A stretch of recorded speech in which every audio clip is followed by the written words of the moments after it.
어머니는 가끔 다리가 아프시다고 한다. 앉아 있으면 일어서기가 힘들고 서 있으면 구부리고 앉기가 힘이 드시는가 보다. 그러나 나는 어머니가 얼마나 아픈지 잘 모른다. 어머니가 자식을 키우실 때는 넘어져 살갗만 벗겨져도 가슴이 아렸을 텐데 자식인 나는 어머니의 아픔이 절실하게 내 아픔으로 와닿지 않는다. 운동이 부족한 탓인가 싶어 뒷산 약수터에라도 오르셨으면 하지만 그러기에는 너무 연로하시다. 온종일 집안일로 장걸음을 치시는 것은 운동에는 아무 도움이 되지 못하는 모양이다. 아들이 맨발로 흙마당을 거니시라고 일러드렸다. 요즘 침술에 취미를 붙인 그의 말에 의하면 사람의 머리로 스며들어온 청기가 땅으로 흘러갈 길이 없어서 병이 생기는 것이라고 한다. 그래서 시멘트 바닥을 밟고 비닐 장판을 깔고 사는 현대인은 예전에 흙바닥에 집자리를 깔고 지내던 시절보다 병이 많은 것이라고 하였다. 잘은 모르겠지만 만병의 근원을 동양의학적인 면에서 간단하게 줄여 붙인 이 말이 왠지 그럴싸하게 들린다. 어머니는 아들의 권고에 따라 두어 번은 그리하셨던 모양이다. 그러다가 곧 그만두셨다. 맨발로 흙을 밟고 서성거리는 당신의 모습이 행여 남의 눈에 노망난 늙은이로 비칠까봐 걱정이 되었던 것이다. 오랫동안 흙과 더불어 살아오신 분이지만 이제는 흙을 밟는 일조차 이상하게 여기질 만큼 흙과는 멀리 계시는 때문이기도 할 것이다. 큰언니가 서울을 떠나 연고도 없는 시골에 터를 잡고 산다. 집 주위로는 텃밭이 있다. 제대로 농사를 짓기에는 면적이 적고 취미로 밭을 가꾸기에는 힘에 부치는 그런 땅되기다. 모처럼 호미질이 하고 싶었다. 예전에 우리 집에서 농사를 지을 때는 내가 호미를 주기에는 너무 어렸다. 뜨거운 뙤약볕에서 배적삼이 등가죽에 들러붙도록 땀을 쏟으며 동네 부인들이 나란히 앉아 김을 메웠다. 그때 햇볕은 너무 뜨거워 현기증이 일 정도였고 미루나무 잎사귀 하나 움직이지 않는 폭염 속에서 일하는 사람들의 등허리에서는 단내가 피어올랐다. 그 옛날의 더위는 참으로 끔찍하였다. 사치스럽게도 손이 망가질 것을 염려하여 목장갑을 찾아 끼고 대단한 연장이라도 되듯 단단하게 호미자루를 쥐었다.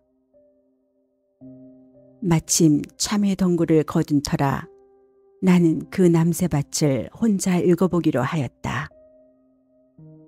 어머니 생각을 하여 신발을 벗고 싶었으나 작은 벌레들이 꼬물거리고 다니는 바람에 그것은 마음뿐이었다.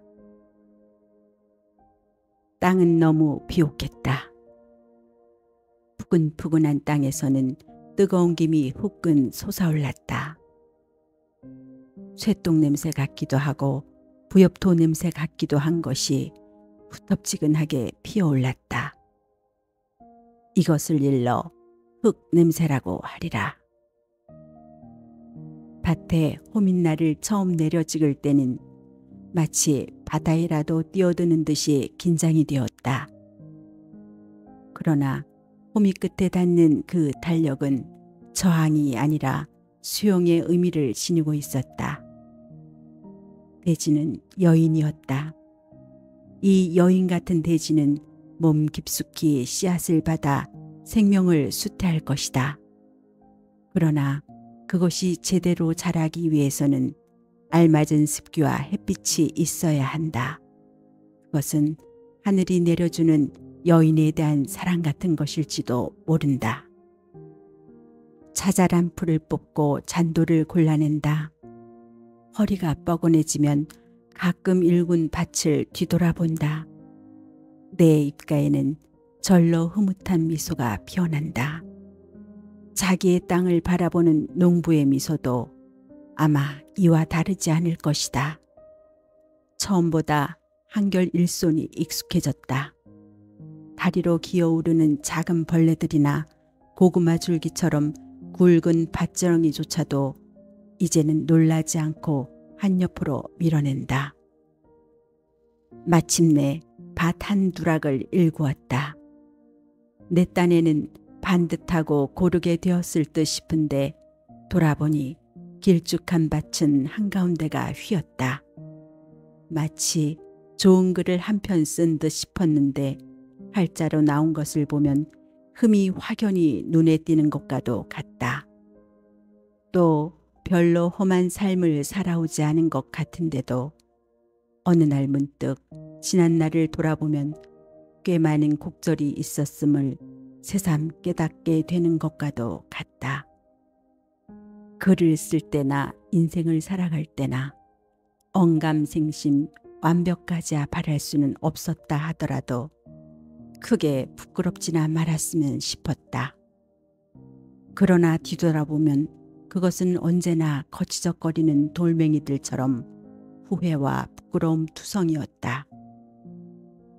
우리는 그 채전에 김장배추를 심기에는 일러 들깨 모종을 얻어다 심었다. 마음 같아서는 또 고르게 열을 지어 심고 싶었는데 그것도 다 심고 보니 엎어지고 자처진 아이들의 신발짝같이 무질서하기만 하였다. 지나가던 농부가 우리 일에 참견을 한다.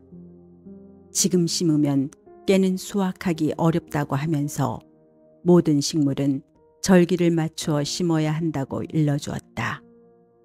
그는 흙을 만지면서 자연의 섭리를 터득했을 것이다. 씨를 뿌려야 할 때와 거둘 때를 알게 되면서부터 그는 자연에 순응하는 슬기를 함께 배웠을 것이고 모든 근원은 흙에서 비롯되는 것과 마찬가지로 모든 결과는 흙에 기속된다는 진리를 겸손과 외경으로 깨달았을 것이다. 자연은 순박한 농부를 철인으로 만들어주기에 충분한 스승이지 않았을까? 깨 모종을 끝내고 나니 두 팔이 햇볕에 빨갛게 익어버렸다. 그리고 입술에는 어느 사이 뾰루지가 하나 솟아있었다. 그것도 일이라고 힘에 겨웠던 탓이 아니라 흙의 입맞춤처럼만 여겨져 달콤한 여운마저 감돌게 하였다. 우물에서 차가운 물을 뒤집었으며 온몸에 흙을 깨끗이 씻어내었다. 평소에는 어머니가 계시다는 그 자체만으로도 더 없는 축복 속에 살고 있음을 미처 모르듯이 나는 다시 흙의 소중함을 잊고 지내게 될 것이다. 그러나 소중한 것을 잊고 지내는 것이 어디 흙에만 하나랴. 잃어버리고 나서야 그것의 귀함을 느끼게 되고 아픔을 겪고 나서야 조그만 행복들이 실은 얼마나 홍복이었던가를 비로소 깨닫게 되는 우리이지 않은가. 참으로 둔하고 어리석은 구석이 많은 사람인지라 우리네 인생사에는 희비와 득실이 끊이지 않고 엇몰려 돌아가는지도 모를 일이다. 그날 밤 나는 꿈속에서도 흙을 파고 모종을 심었다. 몸은 고냈지만 마음은 더없이 편안한 하루였다. 사람이 흙 속에 누워 영원한 잠을 잘 때에도 이렇게 편안할까 싶을 정도로 안온한 여름밤. 한 줄기 달빛이 잠자는 연인을 훔쳐보는 여신처럼 나를 들여다보고 있었다.